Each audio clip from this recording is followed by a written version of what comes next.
요즘 청년 도약 계좌라고 해서 이자가 8% 되니까 무조건 해야 된다 라는 식의 컨텐츠들이 정말 많습니다. 실제로 이 통장이 꽤 인기를 끌어서 작년에만 51만 명이 가입했을 정도인데요. 하지만 알아야 할 건 청년 도약 계좌도 어디까지나 적금 통장일 뿐이라는 겁니다. 적금 이자를 연복리 수익률로 계산하면 홍보하는 이자의 절반도 안 됩니다. 혜택을 최대로 받는 경우 월 70만원씩 5년을 납입하면 딱 5,006만원을 받게 됩니다. 총 투입한 자본, 즉 70만원씩 5년을 모은 4,200만원을 연복리 수익률로 계산하면 3.7% 밖에 나오질 않죠. 물론 적금을 찾는 분들에겐 정말 최고의 통장입니다. 적금을 찾는 분들은 꼭 하시길 권합니다. 그런데 난 적금을 찾는 게 아니라 돈을 적극적으로 불리고 싶은 거다. 이런 분들은 안 하셔도 됩니다. 연복리 3.7%라고 해봐야 물가상승률 2.5%를 제외하면 내 자산은 실질적으로는 1.2% 상승하는 겁니다.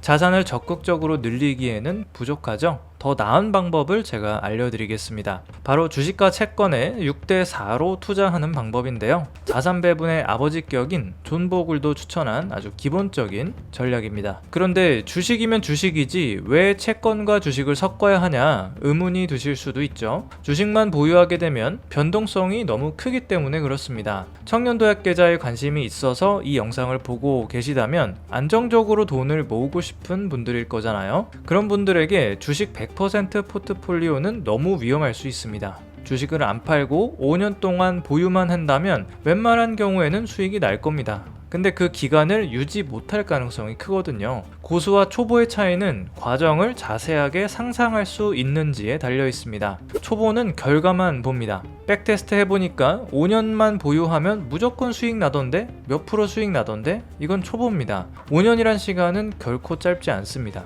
5년 동안 결혼을 할 수도 있고 집을 살 수도 있고 주가의 등락이 너무 심해서 멘탈이 터져버릴 수도 있습니다. 5년 동안 일어날 수 있는 일을 자세히 상상할 수 있어야 투자에 성공합니다. 다양한 변수가 생길 수 있다는 걸 아는 사람이 고수죠. 별일 다 생길 걸 대비한다면 위험을 낮추기 위해서 안정적인 채권을 섞어야 합니다. 주식과 채권은 서로 움직임이 다른 자산입니다. 서로 움직임이 다른 자산을 섞으면 변동성이 줄어듭니다. A란 자산의 움직임이 이렇게 있다고 쳐보죠. 변동성이 굉장히 큽니다. 움직임이 완전히 반대인 B란 자산을 같이 그려볼까요? 둘을 합쳐서 포트폴리오를 구성하면 초록색 선이 됩니다. 변동성은 줄어들고 안정적으로 상승하는 게 보이죠. A가 오를 때 B는 내리고 B가 오를 때 A는 내립니다. 물론 주식과 채권은 움직임이 다르긴 하지만 A와 B처럼 완전히 반대는 아닙니다. 하지만 주식이 하락할 때는 채권 가격이 오르고 채권 가격이 하락할 때는 주식이 많이 오르기 때문에 전체적인 수익률이 계속 상승할 수 있는 거죠. 물론 주식을 100% 보유하는 것보다 이 전략은 수익률이 낮습니다.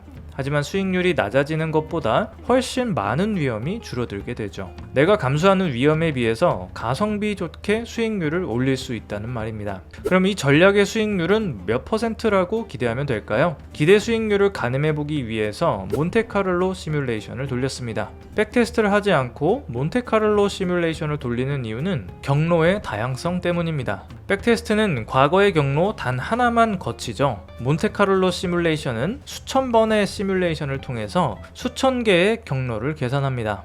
때문에 미래의 불확실성에 대비하기에는 백테스트보다 더 효과적이죠. 결과를 보면 시뮬레이션 분포가 90%부터 10%까지 나와 있습니다. 90%는 최상의 결과, 10%는 최악의 결과를 나타냅니다. 이 중에서 우리는 어떤 걸 기준으로 삼아야 할까요? 6대4 전략의 기대 수익률은 이 전략을 시작하는 시점에 증시가 비싸냐 저렴하냐에 달려 있습니다. 지금 증시가 비싸다면 최악의 경우에 가깝게 예상해야 할 거고 증시가 싸다면 최상의 결과에 가깝게 예상해야겠죠. 그럼 지금 증시는 비쌀까요? 쌀까요? 로버트 실러 교수가 고안해낸 실러 PER을 기준으로 삼으면 현재 미국 증시는 완전 버블까지는 아니지만 고평가 구간에 있습니다. 그러므로 하위 25%의 결과값을 참고하면 적절하지 않을까요? 이 경우 수익률은 연복리 6.4%에 최대 하락폭은 마이너스 15%를 기대하면 됩니다. 물론 적금보다는 위험하지만 적금보다 최대 2.7% 더 높은 수익을 올릴 수 있습니다.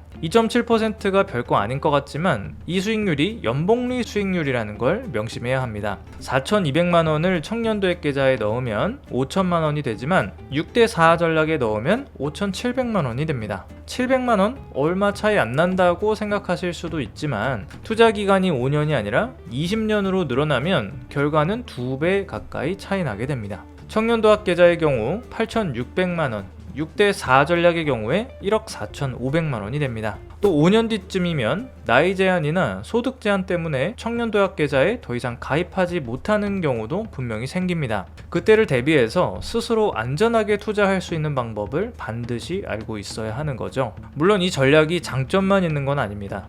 모든 전략이 그렇듯이 이 전략이 잘 작동하지 않는 구간이 반드시 있는데요. 1929년 대공황 때부터 2024년 현재까지 이 전략이 잘 통하지 않은 적은 단 4번입니다. 미국에서 대공황이 발생한 뒤에 1931년에 영국이 근본이제를 포기했죠. 이때 주식과 채권이 모두 하락하면서 이 전략이 깨진 적이 있었고요. 1941년 미국이 2차 세계대전에 참전하자 미국 채권에 대한 신뢰가 떨어지면서 주식과 채권 가격이 모두 하락했습니다. 1969년과 2022년 6%가 넘는 인플레이션이 찾아오면서 주식과 채권 가격이 모두 하락했습니다. 이렇게 주식과 채권 가격이 모두 하락하는 구간에는 이 전략이 잘 통하지 않게 되고요. 더불어 여러분의 멘탈을 흔드는 이런 기사도 보게 되실 겁니다. 하지만 이 4번의 구간을 제외하고는 대부분의 구간에서 이 전략이 잘 작동했는데요. 지난 20년간 이 전략의 차트입니다.